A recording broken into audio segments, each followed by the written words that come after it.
Good morning, Miss Eland. Good morning, sir. Hard at it? I'm always hard at it. Sometimes you notice. Have you found it? Found what? Oh, you mean the randomiser? Yes, silly me. I'd forgotten I'd been meaning to ask you to press the button for a while now, so, I left it under your desk. Oh, I see. I'll get it for you. Thank you very much. Yes, that's it. You know, every week for the last 4.5 years I've shown up to do this. You'd think I'd be owed some holiday time by now. I could always phone down with some excuse to get you off the hook. Well, best not, they might not want me back. There's this week's episode. Just paper. Do you want to read it? Yes, if you could just pass it over, thank you. Right, let's... okay, well, it's Stingray today. Are you quite certain? Oh yes, what else could it be, with a title like Stand By for Action? Yes, I see. If there's nothing else, sir, I'll be going home. Oh, you don't fancy watching it with me? I'm afraid that's impossible. Oh, well, never mind. Well then, here's Stingray. Right. Thank you very much. Stingray! Stingray! Stingray! So, welcome back to Stingray on the Randomiser with Stand By for Action, and it's very appropriate that I'm watching Stingray today because at the time of recording, it's Stingray Day. It's the 4th of October. It's not really relevant as such because you guys won't hear this until November, maybe? And this episode wasn't shown first. The first episode was shown first. But it's still nice for me to have a bit of Stingray to watch on Stingray Day. Wasn't planned. It's just how it happened. And we have this very nice opening with Troy checking out. It's a sinister basement. You can tell it's sinister by the music. And who's that hiding behind the door? Oh, it's Lieutenant Fisher. Holding a gun. Has our favourite lieutenant turned traitor. Oh no, couldn't be. I like as well that he's wearing a shirt with an A on it. A nice Anderson A. Tempest. Oh no. Who's going to get in the first shot? Well... I like that, actually. Fisher gets 2 shots off, Troy responds with 3, and Troy doesn't fall until he knows that Fisher is down. Troy! It's almost as if this is a bit phony. Which of course it must be, because we know Wait for us, Troy. Fisher would never turn traitor. Is he? Yes, Phones. He gave his life for the World Aquanaut Security Patrol. And I love this pullback from Atlanta cradling Troy's body, and we see we're on a movie set. And this is a very, very interesting shot here, because you can see so much of the actual AP Film studio here. If you notice, you can see a doorway behind the model set that is far too big for a puppet to reach. Gee, those... It's just a lovely way to use the studio surroundings. Fabulous! Even though I say so myself. They wouldn't have expected that to be so noticeable back in the day, but it is quite noticeable on Blu-ray. What was I, Marty? Well, On the plus side, we have Stingray on Blu-ray. How lovely is that? You're the most talented new wave Hollywood director. And the last time we were with Stingray, it was for Titan Goes Pop, which was a classic episode and quite funny. This is a very similar one, and I have similarly fond memories of it. had me crying there. This is a lovely character, this director guy. The way I felt... Similar to Duke Dexter's manager. Phones. You're... This is Marty the director. Said, is he? Great! Is he? Oh, he's done it again. Well, somebody tell me what... This is a puppet that was used a couple of times in Stingray. This guy that returned later as the Wasp's manager in Tune of Danger. Either you've got it or you haven't got it. And I haven't got it. Is that it? It's not that. So, this film director has come to Marineville to shoot a film about Marineville and Stingray, and it's just a lovely idea, which I think you can only really get away with once in the Super Mario Nation universe. If, you know, it's an idea that could fit with Scarlet and Thunderbirds and XL5, whatever, but they only did it once wisely, and they did it with Stingray, and it's great fun. Because, of course, not only do we have the director, we have Mr. Goggleheimer, a suspicious, vaguely Eastern European accented, boggle-eyed person. And wouldn't you know it, he's heading over to the island of Lemoy. He must be renting the house, the latest in a long line of tenants of that house, around which so much shady stuff goes on, but no one at Marineville ever twigs. This is always fun, though, when X20 presses the button to raise all the paintings and turn over the tables and such, for all this wonderful communication equipment. I'm not convinced he needs as much of it as he has, but, you know, It's the 60s, technology everywhere. The more technology you've got, the more evil you are. Titan, this is Surface Agent X20. I am ready to receive your further instructions. Has all gone according to plan so far? Yes, mighty Titan. Disguised as Mr. Goggleheimer, the film producer, I have free access to Marineville. Not that I don't have free access to Marineville at all times anyway, but you know what I Be mean. easier, great Titan. I love as well that by this point in the series, they've gone from, we'll attack Stingray with a terrorfish, we'll just attack Stingray. Now it's like, X20, let us have a brainstorming session. Of course, we'll make a movie.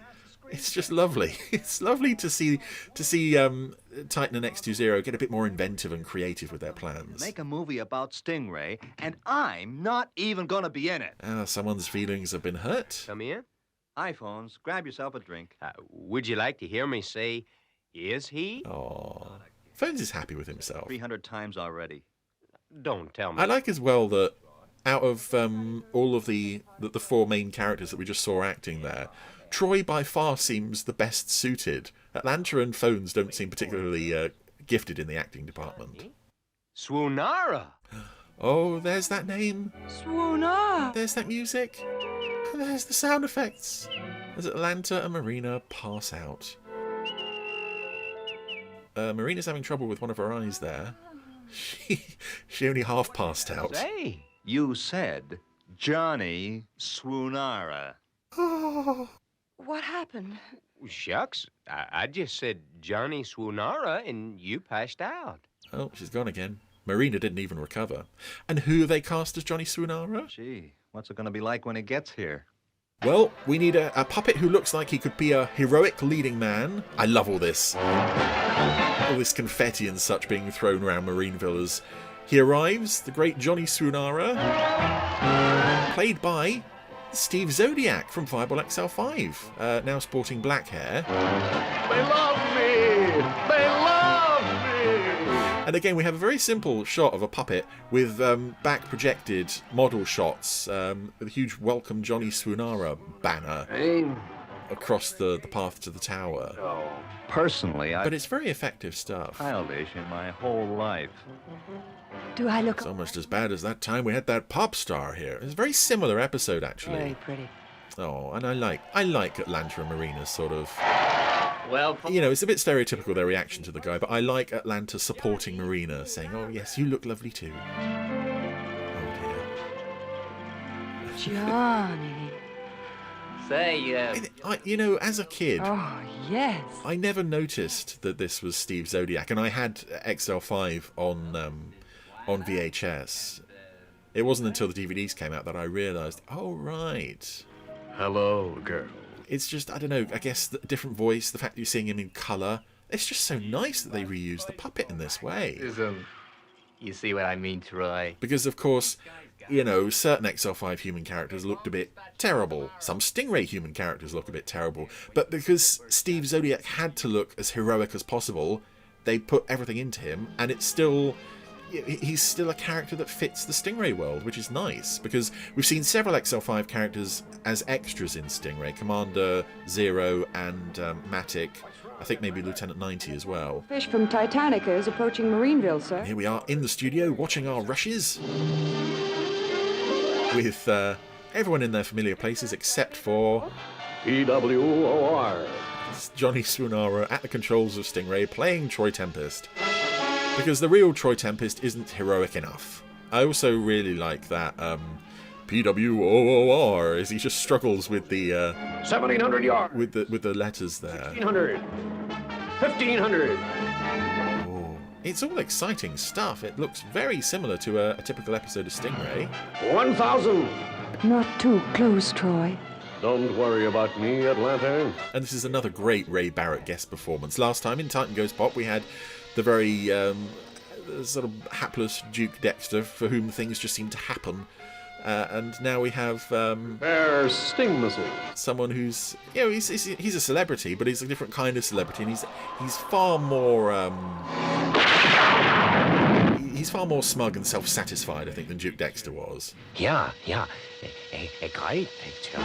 Ah, X20 tried to shoot Troy in the back of the head during the screening there.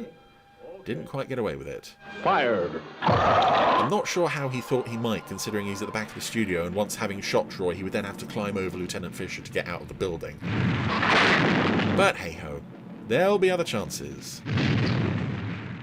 Didn't I tell you this was gonna be a great picture? Oh yeah, it's good stuff. Everybody back on the set. And I also think this must have been... Oh yeah, there you go, you can see how high that door is behind the... We're rehearsing. Yeah, it's almost a shame, if I can say that, to see this in HD, because once you realise that's a little model set on a real full-size human set, it kind of throws your sense of scale off a bit.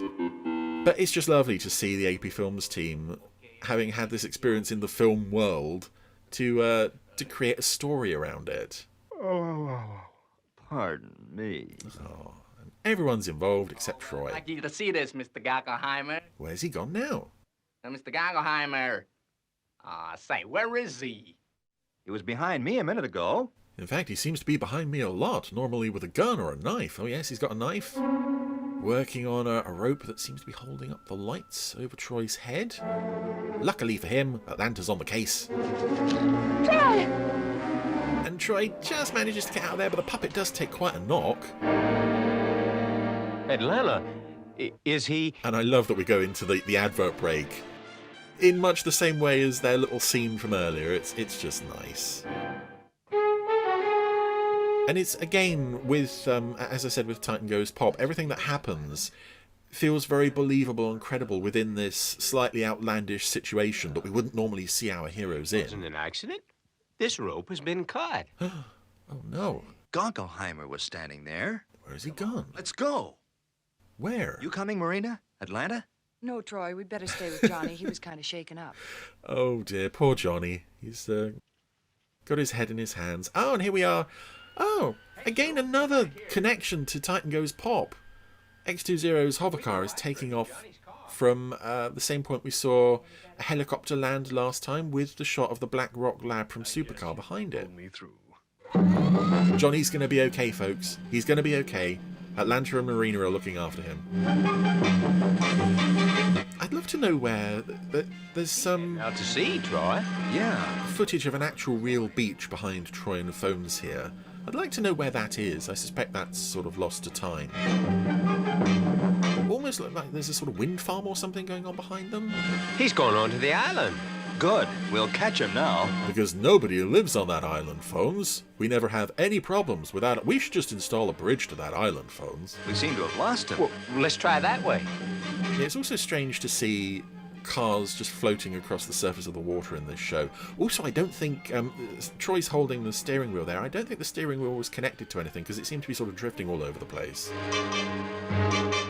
But of course, X20 has a secret entrance to park his car in, of which Troy and Phones cannot follow. Sorry, Troy. I was sure he came this way.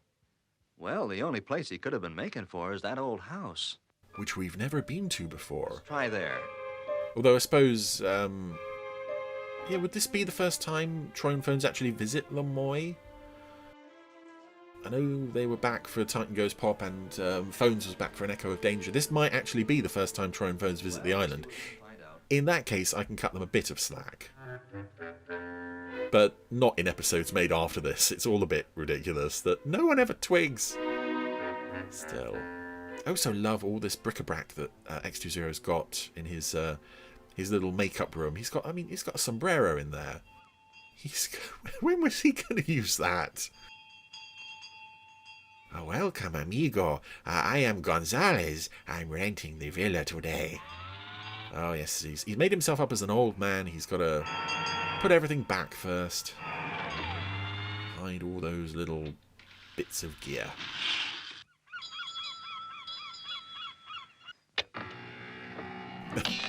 This is what I mean when I say he's got a lot of stuff. It does take a while to cover everything up. Whereas on Tracy Island, Operation Cover Up takes a moment. For X20, it's like a full 30 seconds before he's hidden himself. Anyway, Troy and Phones welcomed into Old Man's house. Nothing suspicious here. No sign of Goggleheimer, Troy. Just as I said, John. He's not in this one room, Troy, so that's our search over with. And I've heard nothing. He must have doubled around Lemoy and headed back to the mainland. Well, thanks for all your help. I'm only sorry I couldn't have been more assistance. Come, I'll show you out. Ignore the fact that I sound like Goggleheimer, by the way. I get that a lot. Thanks. Goodbye, gentlemen. I think it's one of those things with the show where you just have to accept they're never going to recognize X20, no matter what. Rena and Atlanta will be worrying about us. It's just, I don't think it's meant as sort of to imply that Troy and Phones have, in particular, have very short memories. It's just, that's the way this show works. And here we are at the Blue Lagoon Club. I think this is also the first time we visit this fine establishment, this bar that the Stingray crew went to sometimes. Wonderful movie, Johnny. Just a few shots. Guy shaking a Tomorrow and cocktail mixer in the behind the bar there, and I also recognise there's a puppet there who was in Secret of the Giant Oyster. He was one of the baddies in that. Track of you, Atlanta. How about paying me a little visit in Hollywood? I don't know why. I'd love to know the selection process of Steve Zodiac. It was just, did they consider making a new puppet for this character, or did they someone just take a look at Steve and think, actually, there's a bit of smugness in that face. There's movie star material there. oh, gee, Johnny, every time you talk to a dame, they pass out. Yeah. Great, isn't it? Ah, dear. Well, you have unconscious women everywhere you go. Well, just a few more shots and the movie's finished. Well, I can't say I'm sorry. Oh, Troy's still suffering. Oh, a funny business, that Goggleheimer running out and trying to kill you, Troy. Yeah, but what really killed me was that nobody cared. Oh, nobody cares about poor old Troy. Feel bad for Troy. I'll turn in. They're taking Stingray out on location tomorrow, Troy. You'd better go with it. Do I have to, sir? Phones can handle it. I just couldn't stand being cooped up with that Johnny guy. That's a nice convincing reason as to why Troy doesn't go along for the disaster that's about to unfold. We're expecting trouble. Yeah. Idiot! You've spent millions of dollars setting up a film so that you can kill Tempest. And now you tell me you failed? I can explain, Titan. I don't want... I have to question to what extent does Titan have a bank account? Goodness. I will Idiot! Fool! to make up. I am now $6,000 overdrawn. Very well, X20. You will take your underwater craft and attack Stingray. Ah, yes. Because in spite of what I said earlier, we have a slightly more intricate plan. Plan B is always shoot Stingray. Shoot Stingray and maybe we'll get away with it this time. But of course, poor old X20, we don't want anything bad to happen to him. Oh, I love that big gun theme. How do I look? Is my hair okay? Fine, Johnny. You look just great. Ah, it's also interesting to think that whatever fate ultimately befell the Steve Zodiac puppet, and it was probably just a skip. He would have been decked out as Johnny Swoonara when he was thrown out. Although there would have been other Steve Zodiac heads. But I wish he'd survived. I wish more stuff from these earlier shows survived. I mean, I understand why they don't, because they were constructed in a different way to the later heads. Seaborn, we'll be ready to start filming in a few minutes. Ah, but what's that? Hiding behind that rock? X20's sub.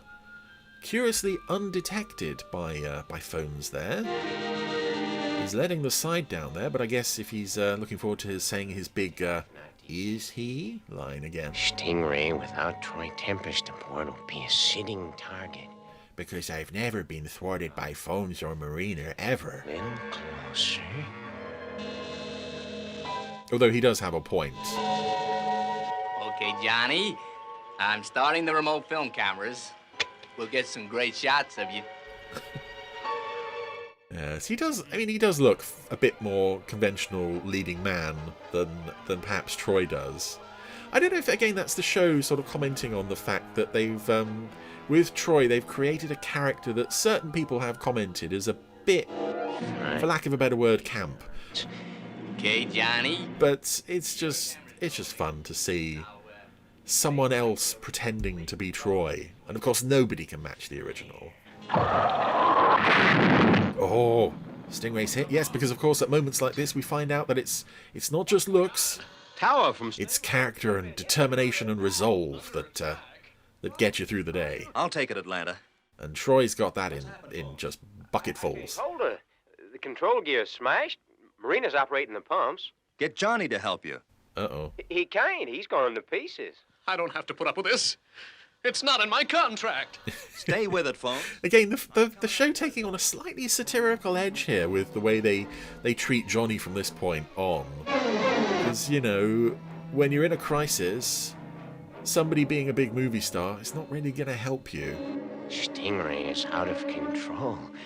Without Troy Tempest, they'll never get out if they're alive. I could shoot them again. X20. Or not. Returning to base. Job half done. Leading. Oh, he's just going to call it a day then. He's hit Stingray. That's as good as killing Troy Tempest. Oh, poor Johnny. If anything happens to Johnny, Marina's not having much of this. for every cent you've got, Oh, why don't you shut up about your precious Johnny? Yeah. an underwater dame. I owe. I love that as well. It's one of those Americanized touches that they like to put into the show at this point, but that "Listen, underwater dame" is one of them. Oh. So Troy's got to go out there and sort everything out because, you know, he's the real Troy Tempest. You can't accept any substitutes.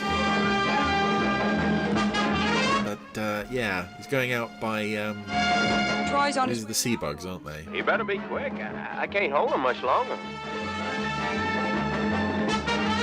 Bones, what's your position? About 1,000 yards from the ocean door. They didn't get very far at all. X20 got very close to the base undetected there somehow.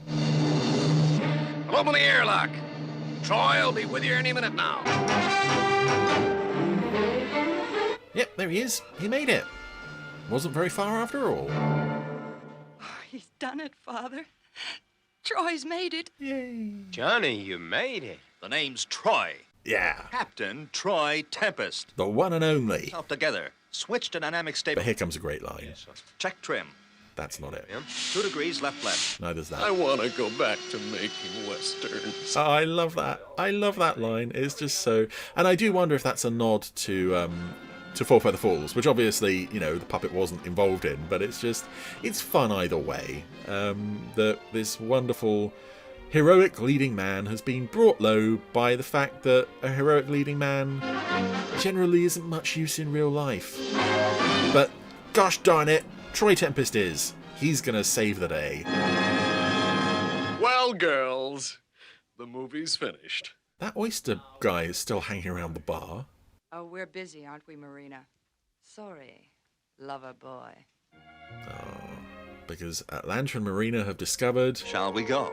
that the real Troy Tempest is much better than any fake Troy Tempest. God. Courage, lover boy.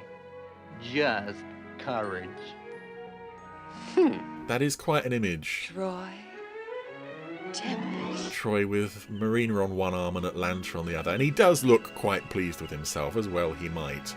I also just love looking at that and thinking, you know, Atlanta and Marina, they don't really seem bothered by the fact that the other is a potential rival for their affections. I'm not suggesting a kind of, like, threesome situation or anything, but it's almost like they're aware of the love triangle arrangement, and they're okay, you know. They're okay with the fact that they each have only a 50-50 chance of being the one. Very strange stuff, but the image of Troy looking very smug about the whole situation is quite fun. Anyway, that was Stand By for Action. Another corking episode of Stingray. Just wonderful to see them embracing this film studio idea. Who wrote this one? Dennis Spooner, of course. Yes, another classic from Dennis Spooner. Just so many nice touches, not only in the visuals, but in terms of the story and the fact that this is a series that has become very aware of almost its own history, where it's come from. We've come from this group of plucky little filmmakers who have reached the big time, and let's tell a story about big time movie making. So I thoroughly adore this one. I always have. there's just so much to love about this, particularly Johnny Srunara, aka Steve Zodiac. A very, very attractive leading man to certain people, but he'll never replace the one and only Troy Tempest. And quite right too.